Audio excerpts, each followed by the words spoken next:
There's a specific kind of irony in modern architecture that drives me absolutely crazy. Oh, yeah. Okay. We build these incredible, gleaming skyscrapers, these, cathedrals of glass, and we do it because we want the view. Right. The natural light. Exactly. But then to actually live in these glass boxes, we have to hermetically seal them and just pump in massive amounts of air conditioning. Because they're effectively giant greenhouses. Yes, we've built giant greenhouses, we crave the sun, but then we spend a fortune fighting the heat it brings in. It just feels like this huge design flaw we've all just accepted. It is a massive energy sink. You're absolutely right. I mean, in hot climates, cooling can be the vast majority of a building's energy bill. So we're just fighting physics. We're fighting the physics of the very materials we insist on using. Glass lets in light, light becomes heat, and then the heat gets trapped. Yeah. Simple as that. So I was digging through the research for today's deep dive, and I found a paper that suggests a solution. I have to warn you, though, it sounds it sounds like something out of a swamp. I have a feeling I know where this is going. The paper's from Energy Reports, published in 2026. It's by Sarah Nazari and her team. And the title is Pretty Dry, Impact of Microalgae-Integrated Windows on Building Performance. Okay. But the concept is wild. They basically want to fill our windows with algae.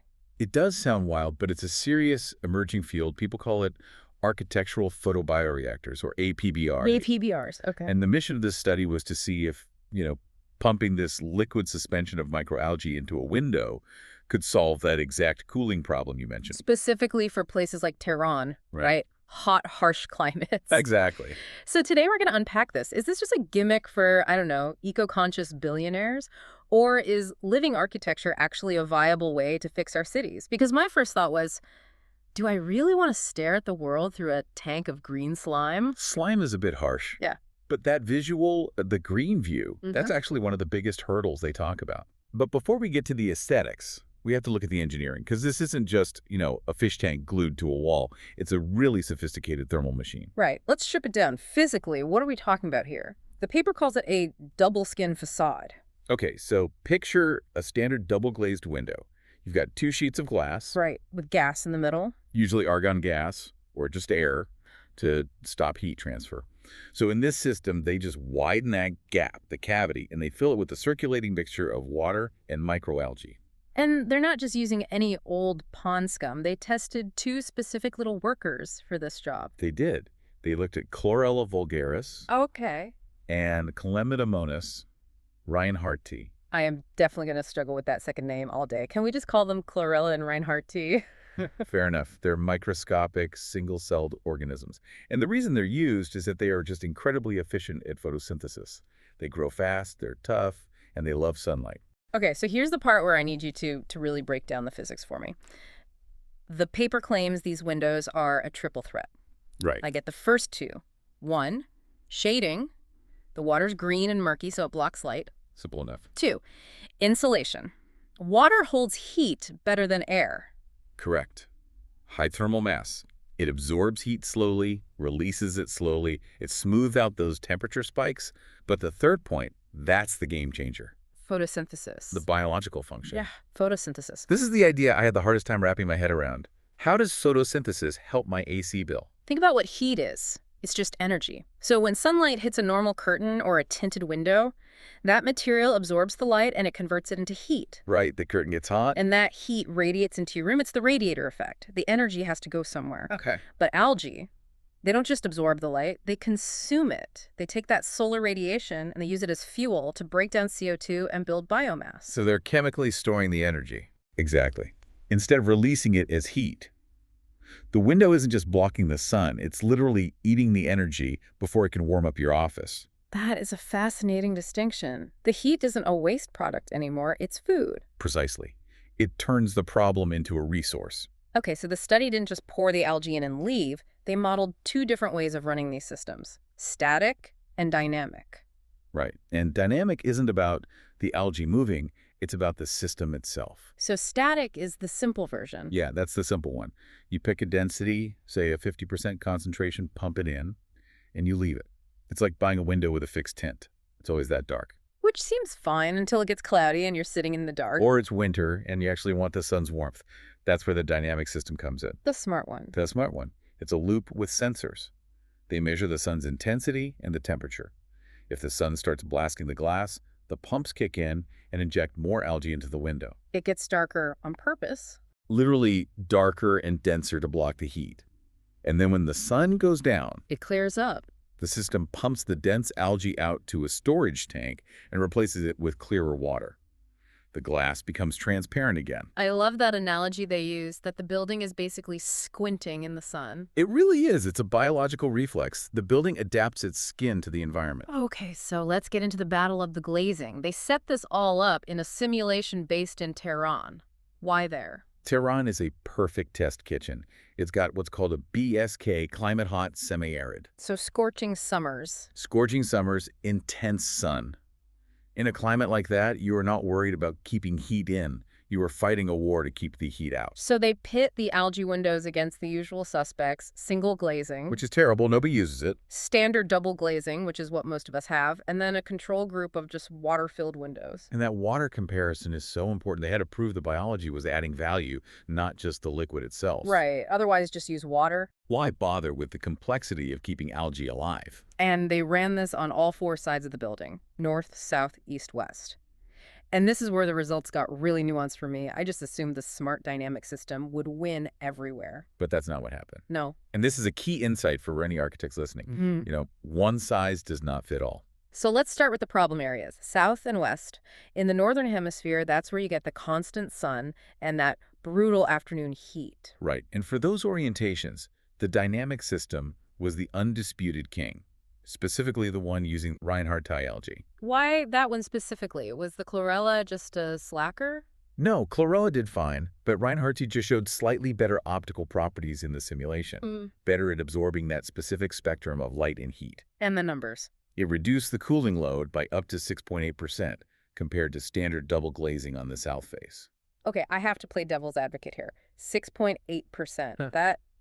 That doesn't sound like a revolution. It sounds like a rounding error. I get that. In consumer terms, sure, 7% off isn't exciting. Right. But in building physics, 6.8% is huge. Really? You have to remember, double glazing is already a very efficient technology. Improving on that by nearly 7% just by changing what's inside the window. That's significant. So over the life of a skyscraper, that adds up. To massive savings in electricity.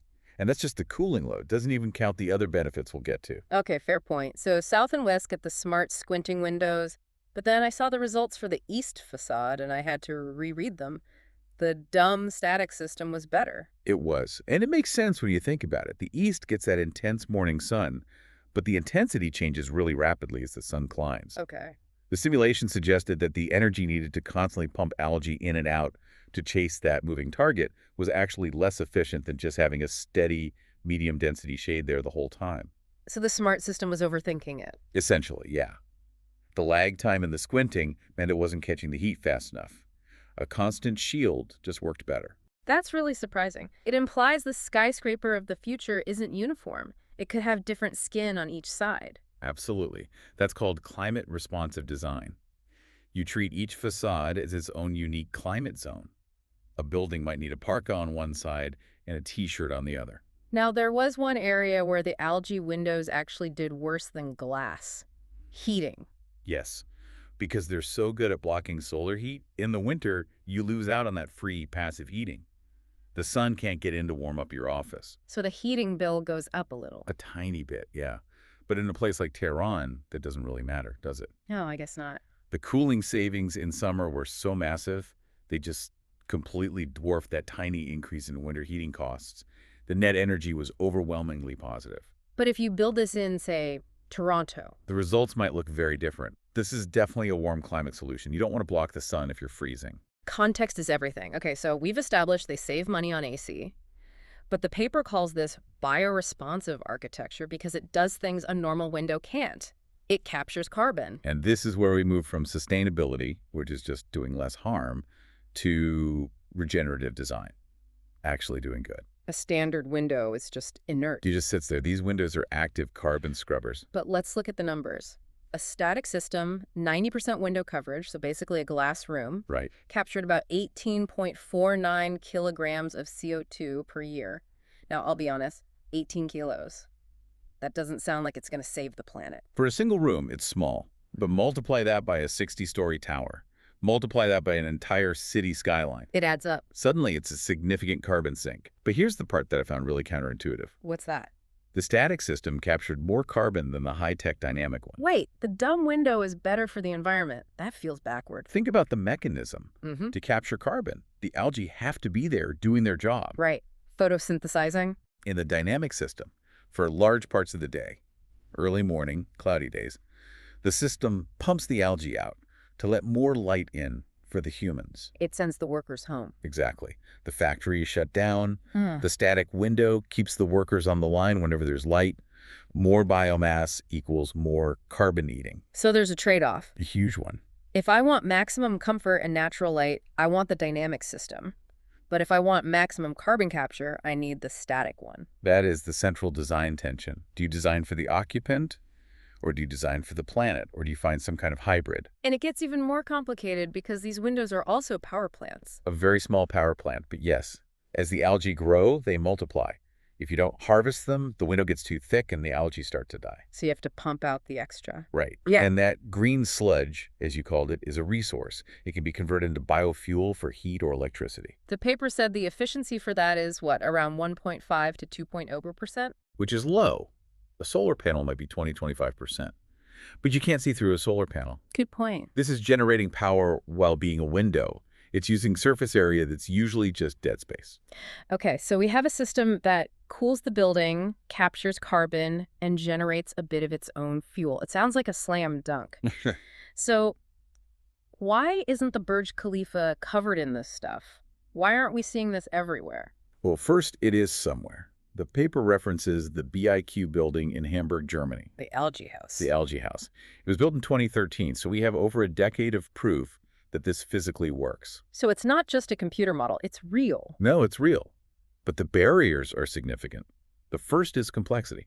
A normal window is a piece of glass. It just sits there. It doesn't need food, it doesn't have a pump that can break. It doesn't die if the water gets too hot. Right. The paper talks about thermal stress. If that cavity gets too hot, you boil your algae. If it freezes, you can burst the pipes. You're basically taking care of billions of tiny pets inside your walls. That sounds like a total nightmare for a building manager. Sorry, the AC is out because the windows died. And that maintenance costs money. You need specialists. You need all this plumbing. The upfront cost is much higher than standard glass. It's a machine. And then there's the view. We're back to this. If I'm paying top dollar for a corner office, do I want my light to be green? That's the spatial daylight autonomy metric they measured, the SDA. Basically, is it too dark or just too weird in here? And the static system was terrible for that. Terrible. It's like living in a permanent twilight, which then forces you to turn on the electric lights, completely defeating the purpose. So the dynamic system is better for the view. It solves some of it by thinning out the algae, but yes, the light is filtered, it's diffused. It's not that crisp, clear view we're used to. It feels like a psychological hurdle as much as a technical one. We're used to our buildings being sterile, separate from nature. I think that's the perfect way to frame it. For the last century, architecture has been about dominating the elements. We build a box and then use machines to force the climate inside to be what we want. And this suggests we need to, what, cooperate with the elements instead? Exactly. We're moving from passive facades, dead materials, to active facades, walls that can react and breathe and grow. So if you had to bet, based on this paper, 20 years from now, are we going to see algae skyscrapers in places like Tehran or Phoenix? Or is this going to stay a niche experiment? I think we'll see hybrid solutions. Maybe not the whole tower, but certainly on those south and west faces where the heat gain is just unmanageable.